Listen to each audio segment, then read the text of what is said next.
الحمد لله وكفى وسلام على عباده الذين اصطفى أما بعد فأعوذ بالله من الشيطان الرجيم بسم الله الرحمن الرحيم ذلكم أقسط عند الله وأقوم للشهادة وأدنى ألا ترتابوا إلا أن تكون تجارة حاضرة تديرونها بينكم فليس عليكم جناح ألا تكتبوها وأشهدوا إذا تبايعتم ولا يضار كاتب ولا شهيد وإن تفعلوا فإنه فسوق بكم واتقوا الله ويعلمكم الله والله بكل شيء عليم سبحان ربك رب العزة عما يصفون وسلام على المرسلين والحمد لله رب العالمين اللهم صل على سيدنا محمد وعلى آل سيدنا محمد وبارك وسلم۔ اللہ رب العزت اپنے قرآن عظیم الشان کے اندر ارشاد فرماتے ہیں کہ الا ان تکون تجارتا حاضرتا، مگر یہ کہ کوئی ایسی تجارت ہو جو نقد لین دین ہو تو آپس میں تم کرتے ہو، تو اس صورت میں فلیس علیکم جناح الا تکتبوها، تم پر کوئی گناہ کی بات نہیں ہے کہ اس کو نہ لکھو۔ واشہدوا اذا تبایعتم، اور جب تم یہ خرید و فروخت کرو تو گواہ بنا لیا کرو۔ ولا یضار کاتب ولا شہید، اور نہ تکلیف پہنچائی جائے، نقصان پہنچایا جائے کاتب کو، لکھنے والے کو، اور نہ گواہ کو۔ وَإِن تَفْعَلُوا فَإِنَّهُ فُسُوقٌ بِكُمْ، اور اگر ایسا کرو گے یعنی شہید کو، گواہ کو یا کاتب کو تکلیف پہنچاؤ گے تو یہ تمہاری طرف سے گناہ ہوگا، اللہ کی نافرمانی ہوگی۔ واتقوا اللہ، اور اللہ سے ڈرتے رہو۔ وَيُعَلِّمُكُمُ اللَّهُ، اور اللہ تمہیں تعلیم دیتے ہیں۔ واللہ بکل شیء علیم، اور اللہ ہر چیز کو جانتے ہیں۔ صدق اللہ العظیم۔ گزشتہ دروس کے اندر ہم نے ادھار کے معاملات کو پڑھا کہ ادھار کے لیے 3 حکم ہیں کہ پہلی چیز تو یہ ہے کہ اس میں وقت مقرر کیا جائے، دوسرے نمبر پر اس کو لکھا جائے، اور تیسرے نمبر پر اس پر گواہ مقرر کیے جائیں۔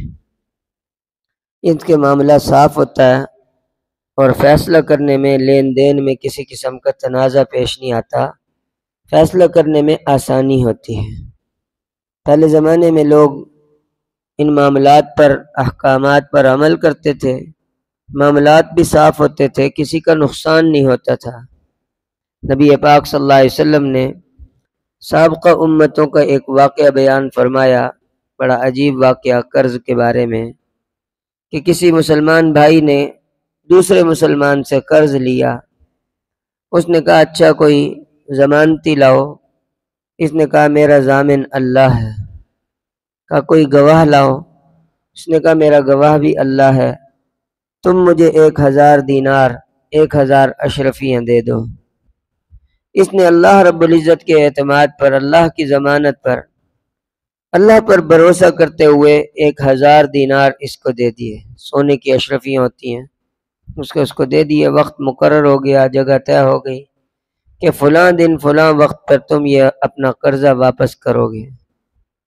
اللہ کی شان، جب وہ واپسی کا وقت آیا تو یہ شخص جس نے قرض لیا تھا وہ ایک دریا کے پار رہتا تھا۔ جب واپس دینے کے لیے آیا تو دریا میں طغیانی تھی، دریا میں جوش تھا، وہ تیر بھی نہیں سکتا تھا، اور کشتی کا انتظام بھی نہیں تھا، کشتی بھی نہیں مل رہی تھی۔ اب کیسے جاؤں میں قرض دینے کے لیے؟ اس نے کہا اللہ آپ جانتے ہیں میں تو صحیح نیک نیتی کے ساتھ واپس دینے کے لیے آیا ہوں، اب راستے میں رکاوٹ آ گئی ہے، کوئی سبب پیدا فرما، رب کریم کوئی صورت عطا فرما۔ اللہ سے دعا مانگی کہ اب کیا کروں، کوئی سمجھ نہیں آتی، واپس جاؤں۔ پھر تھوڑی دیر بعد اس کو خیال آیا، اس نے ایک لکڑی بڑی سی اٹھائی، دریا کے کنارے کوئی لکڑی پڑی تھی، اس کو بیچ میں سے کھود کر اس کے اندر 1000 اشرفیاں بھر دی۔ 1000 اشرفیاں بھرنے کے بعد اس کو اوپر سے بند کر دیا اور اللہ کا نام لے کر اس کو دریا میں ڈال دیا کہ وہ بندہ پرلی طرف لینے آیا ہوگا، اللہ اس میرے مال کو، اس امانت کو اس تک پہنچا دیجئے۔ اللہ کی شان، لکڑی چلتے دریا میں اس بہا کر یہ گھر چلا گیا۔ ادھر وہ بندہ بھی قرض لینے والا آیا ہوا تھا کہ بندہ آج آنا تھا، اس نے پیسے واپس کرنے تھے۔ کافی دیر انتظار کرتا رہا، بندہ نہیں آیا، نہ کوئی کشتی آئی، نہ بندہ آیا۔ مایوس ہو کر جانے لگا تو دریا کے اندر اسے ایک لکڑی بہتی ہوئی نظر آئی۔ اس نے کہا چلو خالی ہاتھ جانے کے بجائے اس لکڑی کو لے جاتے ہیں، کاٹ کر چلو گھر میں جلانے کے کام آئے گی۔ اس نے اس لکڑی کو اٹھا لیا اور گھر لے گیا۔ گھر جا کر جب اس کو کاٹا تو اس میں سے 1000 اشرفیاں، 1000 دینار نکل آئے۔ اللہ اکبر کبیرہ، بڑا خوش ہو گیا کہ وعدے کے مطابق میرے پیسے مجھے مل گئے۔ کچھ دنوں کے بعد جب دریا کی طغیانی ختم ہوئی تو یہ قرض دینے والا بندہ 1000 اشرفیاں لے کر اس اپنے جس کو قرض دینا تھا اس کے پاس پہنچا، کیونکہ اس کو تو پتہ نہیں تھا، پتہ نہیں اس کے پاس پہنچے یا نہیں پہنچے، ملے نہیں ملے، مجھے تو اپنا فرض ادا کرنا ہے نا، میں نے تو پیسے دینے ہیں۔ یہ پیسے لے کر اس کے پاس پہنچا کہ اپنا بھائی یہ امانت اپنی، اس دن دریا میں طغیانی تھی اور کشتی بھی نہیں ملی تھی، میں وعدے کے مطابق نہیں آ سکا، معذرت بھی قبول کرو اور یہ پیسے بھی اپنے قرضے کے لو۔ اس نے کہا مجھے تو پیسے مل چکے ہیں۔ نے کہا کیسے مل چکے ہیں؟ میں تو آپ سے ملا بھی نہیں ہوں، میں تو اب پیسے لے کر آیا ہوں آپ کے پاس۔ تو لو کافی دیر گفتگو ہوتی رہی، وہ دینا چاہ رہا تھا اور یہ لینا نہیں چاہ رہا تھا۔ آخر اس نے کہا تم قسم اٹھاؤ اس دن تم نے پیسے لکڑی میں بند کر کے نہیں بھیجے تھے، ڈالے تھے دریا کے اندر؟ انہوں نے کہا ہاں میں نے ڈالے تو تھے۔ کہا وہ مجھے مل گئے تھے، اب یہ میرا حق نہیں بنتا، پیسے اپنے واپس لے جاؤ۔ اللہ اکبر کبیرہ، کیسے لوگ ہوتے تھے، معاملہ کتنا صاف رکھتے تھے، اللہ کی مدد بھی پھر ان کے ساتھ ہوتی تھی۔ آج ہم بھی اپنے حالات کا، اپنے معاملات کا موازنہ کریں تو سوچیں ہمارے اندر، ہمارے کاروبار میں، ہمارے رزق میں، ہماری زندگی صحت میں برکتیں کیوں نہیں ہیں، مسئلے مسائل کیوں ہیں؟ یہاں ہر بندہ دوسرے کو نقصان پہنچانے کے چکر میں ہے، دوسرے کا مال بٹورنے کے چکر میں ہے کہ کسی طرح مجھے 4 پیسے زیادہ مل جائیں تو واستغفر۔ تو اللہ رب العزت کی مدد ان لوگوں کے ساتھ ہوتی ہے جو اللہ کے حکموں کو پورا کرتے ہیں۔ تو اس میں اس آیت کے اندر اللہ رب العزت نے ادھار کے معاملات کو بیان فرمائے۔ یہاں سے اس آیت کے حصے میں ایک اور معاملے کو بیان فرما رہے ہیں جو نقد ہوتا ہے۔ یہ تو ادھار کا معاملہ تھا نا، اس میں طے کرنا ہوتا ہے، لکھنا ہوتا ہے، گواہ بنانے ہوتے ہیں۔ یہاں فرمایا الا ان تکون تجارتا حاضرتا، نقد و نقدی ایک تجارت کر رہے ہیں، جیسے دکانوں پہ عام طور پر ہوتا ہے، ایک ہاتھ سے پیسے دیے، دوسرے ہاتھ سے چیز لے لی، اس میں کسی قسم کا کوئی ادھار نہیں ہوتا، کوئی معاملہ نہیں ہوتا، کوئی گڑبڑ کا اندیشہ نہیں ہوتا۔ تو اس صورت میں اللہ رب العزت نے اجازت دی ہے کہ فَلَيْسَ عَلَيْكُمْ جُنَاحٌ أَلَّا تَكْتُبُوهَا، یہاں پر تمہارے لیے کوئی گناہ کی بات نہیں ہے کہ تم اس کو نہ لکھو، کیونکہ دکاندار کے لیے بڑا مسئلہ ہوگا، ایک ایک چیز وہ لکھے، میں نے اتنا نمک بیچا، میں نے اتنی فلاں چیز بیچی ہے، اور گاہک کے لیے بھی مسئلہ ہوگا، ہر ایک چیز کی رسید بنوائے، اس سے مسئلہ بڑے مشکل ہو جائے گا۔ بنوا لے احتیاطاً تو اچھی بات ہے، اور اگر نہیں بنواتا، کوئی بندہ نہیں لکھتے، دینے والا بھی نہیں لکھتا، لینے والا بھی نہیں لکھتا، تو اس پر کوئی گناہ کی بات نہیں، کیونکہ اس میں کسی قسم کے شبے کا گنجائش نہیں ہے، کوئی مسئلہ نہیں ہے کہ اس نے پیسے دے دیے ہیں، اس کا مسئلہ اپنا حل ہو گیا، اس نے چیز دے دی ہے، اس کا بھی مسئلہ حل ہو گیا، اب ضرورت ہی نہیں ہے لکھنے کی۔ ہاں البتہ اگر کوئی بڑا معاملہ ہے، یعنی کوئی بڑی چیز خرید رہے ہیں، کوئی بڑا جانور ہے، بھینس وغیرہ خریدی ہے کسی انسان نے، یا کوئی گائے خریدتے ہیں، یا ایسے ہی کسی بڑی چیز کا سودا کرتے ہیں، وہ بھی نقد ہے، ادھر پیسے دیے اور پیمنٹ کی اور ادھر چیز لے لی، تو اس صورت میں بھی نہ لکھنے کی کوئی ضرورت نہیں ہے، رسید وغیرہ کیا بنوانی۔ تو فرمایا ہاں ایسے معاملے پر اشہدوا اذا تبایعتم، ایسی خرید و فروخت پر تم گواہ بنا لیا کرو، کیونکہ بڑا معاملہ ہے، ہزاروں لاکھوں روپے کی بات ہو گئی ہے، تو اس پر گواہ بنا لینا چاہیے، کہیں ایسا نہ ہو کہ کل کو کوئی بندہ مکر جائے لینے والا کہے مجھے پیسے نہیں دیے تھے، اور چیز لینے والا کہے مجھے چیز نہیں دی تھی، پیسے میں نے ایڈوانس دے دیے تھے، چیز آپ نے نہیں دی تھی۔ تو گواہ ہونے چاہیے تاکہ پتہ ہو کہ معاملہ اسی وقت ختم ہو گیا تھا، پیسے دینے والے نے اپنے پیسے دے دیے تھے اور چیز لینے والے نے اپنی چیز لے لی تھی، اب کوئی تمہارا ادھار سدھار کا معاملہ نہیں، اب تو کسی کا لینا دینا کچھ نہیں ہے۔ اللہ رب العزت نے یہ حکم بیان فرمایا، اور اسی طرح فرمایا وَلَا يُضَارَّ كَاتِبٌ وَلَا شَهِيدٌ، جیسے کاتب کو حکم تھا کہ وہ لکھے اور گواہ کو حکم دیا تھا کہ وہ گواہی دے، گواہی کو نہ چھپائے، اسی طرح معاملے والوں کو بھی حکم دیا جا رہا ہے کہ گواہ اور کاتب کو، لکھنے والے کو نقصان نہیں پہنچانا، بار بار اس کو بلانا کہ بھئی تم نے لکھا تھا، اب آؤ آ کر بتاؤ کیا لکھا تھا، تم نے گواہی دینی ہے، آؤ بھئی گواہی دو، آئے دن بیچاروں کو کچہری کا چکر لگوانا، اس بیچارے کا نقصان کروانا۔ اور کئی مرتبہ تو اللہ معاف فرمائے ایسا بھی ہوتا ہے کہ گواہوں کو اللہ معاف فرمائے لوگ اغوا کر لیتے ہیں اور مار ہی دیتے ہیں تاکہ نہ گواہ ہو اور نہ معاملہ ثابت ہو، استغفر اللہ۔ اس لیے فرمایا خبردار، گواہ کو اور لکھنے والے کو کوئی نقصان نہیں پہنچانا۔ ایک تو اس نے احسان کیا کہ تمہارے معاملے کے اندر، تمہارے مقدمے میں گواہی دینے کے لیے آیا اور تمہارا معاملہ لکھ کر دیا تمہیں، اور تم اس کو الٹا نقصان پہنچا رہے ہو، تو باستغفار اس کو اغوا یا شہید قتل کر دیا جاتا ہے، استغفر اللہ، غائب ہی کر دیا، گواہ بھی غائب ہے، لکھنے والا اور تحریر بھی غائب ہے، استغفر اللہ۔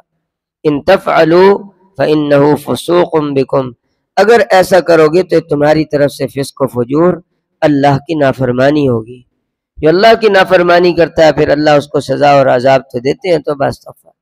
اس لیے خبردار، کسی کو نقصان نہیں پہنچانا اور اللہ سے ڈرتے رہنا۔ لوگ کہتے ہیں کیا ہو جائے گا، تو باستغفار، کون ہمارا کیا بگاڑ لے گا؟ یہ دنیا والوں کو چکر دینا، دنیا کے اندر مکر و فریب کر لینا آسان ہے، اور اللہ رب العزت کی عدالت میں اپنی جان چھڑانا، وہاں سے مقدمہ جیت کر دکھانا مشکل ہے، وہاں کوئی جھوٹا بندہ نہیں جیت سکتا۔ اس لیے فرمایا واتقوا اللہ، اللہ سے ڈرو، کل قیامت کے دن تم نے اس کی عدالت میں بھی پیش ہونا ہے، وہاں اس معاملے کو کیسے ثابت کرو گے؟